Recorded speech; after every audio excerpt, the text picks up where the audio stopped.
চলুন আজ চাল কুমড়ো বা ছাঁচি কুমড়ো ছেঁচকে বানিয়ে ফেলি। প্রথমেই চাল কুমড়ো সরু সরু টুকরো করে কেটে রাখবো। এবার কড়াইতে 1 চামচ সর্ষের তেল গরম করে তাতে 1 চামচ জিরে আর একটু শুকনো লঙ্কা ফোড়ন দেব। এবার টুকরো করা চাল কুমড়ো দিয়ে নেড়ে স্বাদ মতো নুন আর খুব সামান্য হলুদ গুঁড়ো দিয়ে নেড়ে গ্যাসের আঁচ লোতে রেখে ঢাকা দিয়ে হতে দেব।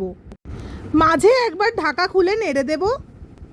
15 থেকে 20 মিনিট পর ঢাকা খুলে 1.5 চামচ চিনি দেব। আপনারা আপনাদের পছন্দ মতো চিনি কম বা বেশি করে নিতে পারেন। নেড়ে নিয়ে 1 চামচ নারকেল কোড়া দিয়ে ভালোভাবে নেড়ে শুকনো শুকনো করে নেব।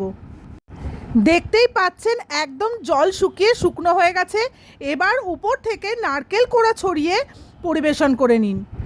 রেডি হয়ে গেল আমাদের চাল কুমড়ো বা ছাঁচি কুমড়ো ছেঁচকি। ভিডিওটা ভালো লাগলে like, comment, share and subscribe করে বেল আইকন প্রেস করে সঙ্গে থাকবেন। ফেসবুক থেকে দেখলে ফলো করে দেবেন।